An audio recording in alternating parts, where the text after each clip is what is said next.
উপস্থিত সহযোগিতাগণ এবং সকল দেশবাসীগণ, আপনারা দেখছেন টিপু হত্যা কিভাবে নৃশংস পৈশাচিক একটি হত্যাযজ্ঞ পরিকল্পিতভাবে বছরের পর বছর ধরে এই বাংলার স্বাধীন বাংলার বুকে হিন্দুদেরকে টার্গেট করে মিথ্যা অজুহাতে ধর্মকে ট্যাগ দিয়ে মত সন্ত্রাস করে আমাদেরকে মারা হচ্ছে।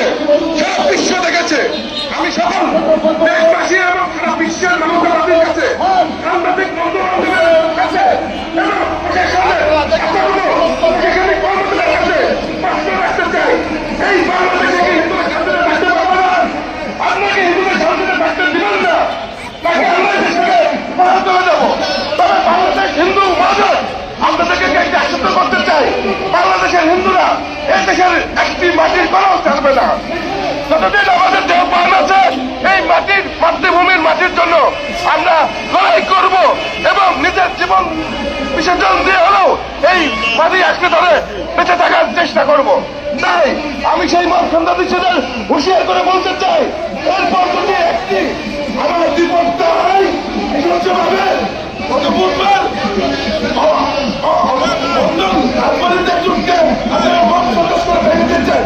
আমি সাধারণ হিন্দুদের কাছে আহ্বান জানাবো, আপনারা যখনই মত সন্ত্রাস হবে তাদের বিরুদ্ধে প্রতিবাদ নাই, সরাসরি প্রতিরোধ করুন।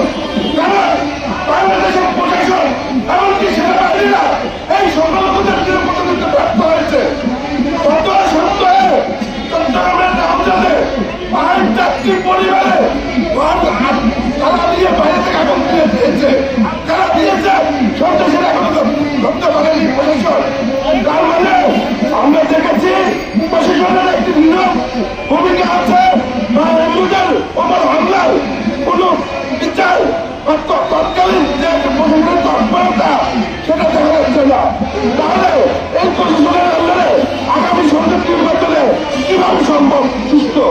এবং আমি মনে করি বাংলাদেশের সংগঠনগুলো প্রতিনিয়ত প্রতি সেকেন্ডে হুমকির মুখে আছে, নিজের জীবন এবং জীবন নিরাপত্তা হুমকির মুখে আছে।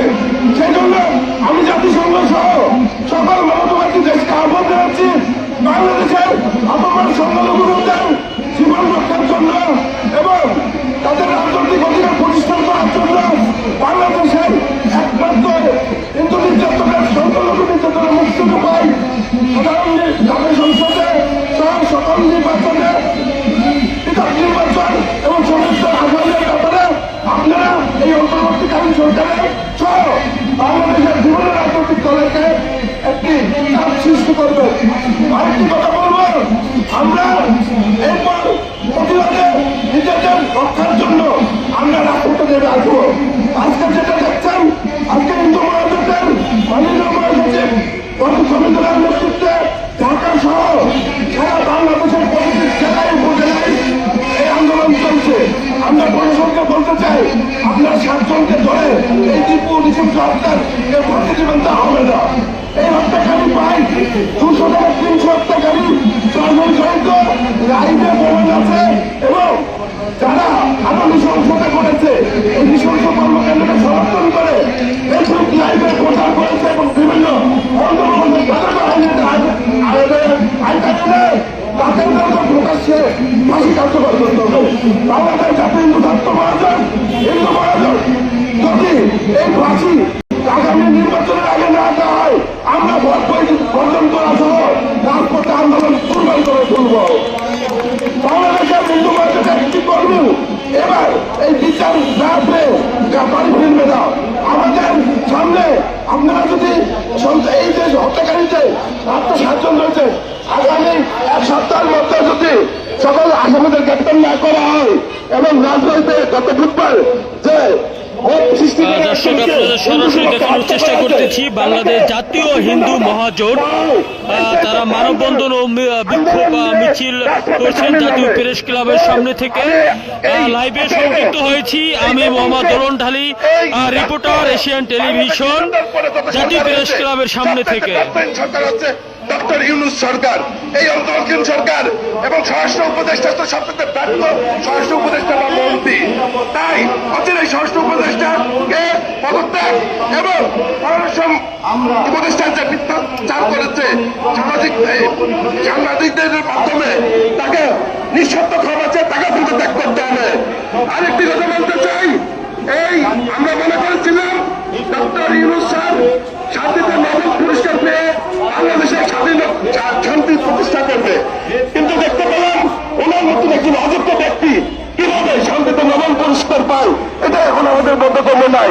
তাই আমি নোবেল শান্তি পুরস্কার যারা দিচ্ছেন তাদেরকে বলবো, অচিরেই ডক্টর ইউনূসের যে শান্তিতে আপনারা নোবেল পুরস্কার দিয়েছেন সেটা উত্তর করুন, কারণ উনি অযোগ্য।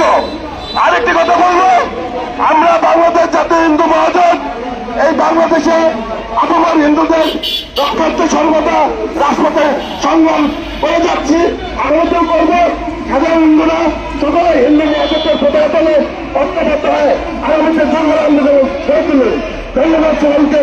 জয় শ্রীরাম, জয় শ্রীরাম, হর হর মহাদেব। মনোবাদী যেখানে মনোবাদী যেখানে মনোবাদী যেখানে মত সন্তান যেখানে মত সন্তান যেখানে